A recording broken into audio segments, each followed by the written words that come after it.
নির্বাচনমুখী বিহারের ঘরোয়া রাজনীতিতে ফের চিরাগ পাসওয়ানকে ঘিরে বিতর্ক। তবে লোক জনশক্তি পার্টির নেতা কেন্দ্রীয় মন্ত্রী চিরাগকে নিয়ে বিতর্কের পিছনে এবার পিকে প্রশান্ত কিশোর। বিহারের জনসুরাজ পার্টির সুপ্রিমো প্রশান্তের মুখে চিরাগের প্রশংসায় বিড়ম্বনায় পড়েছে বিজেপি সমেত শাসক শিবিরের শরিকরা। এর আগে মুখ্যমন্ত্রী নীতিশ কুমার চিরাগকে বিধানসভায় প্রার্থী না হতে অনুরোধ করেছিলেন। এ নিয়ে বিতর্ক চলছিল, সেই আগুনে এবার ঘি ঢাললো পিকের এই মন্তব্য।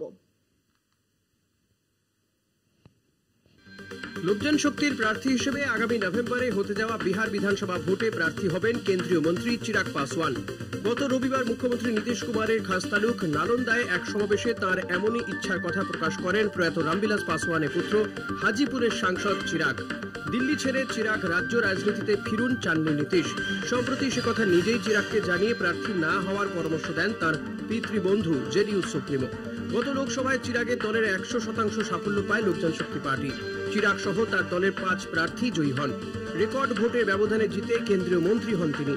বিহারের বিধানসভা ভোটে সেই চিরাগ দিল্লি ছেড়ে রাজ্য রাজনীতিতে আগ্রহী হতেই চাপ বেড়েছে নীতিশের শিবিরে।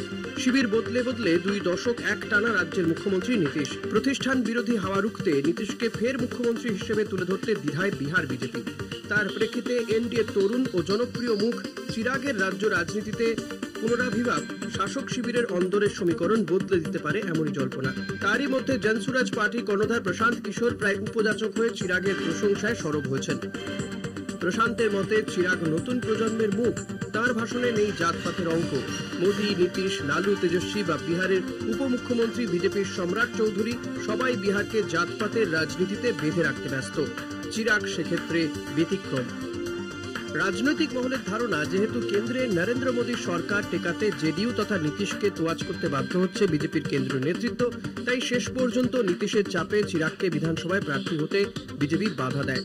তাহলে প্রশান্তের দল লোকজন শক্তির সঙ্গে জোট বাঁধতে পারে। এই সম্ভাবনা নিয়ে চর্চা শুরু হয়েছে চিরাগ নিয়ে প্রশান্তের স্তুতিতে। কলকাতা টিভি।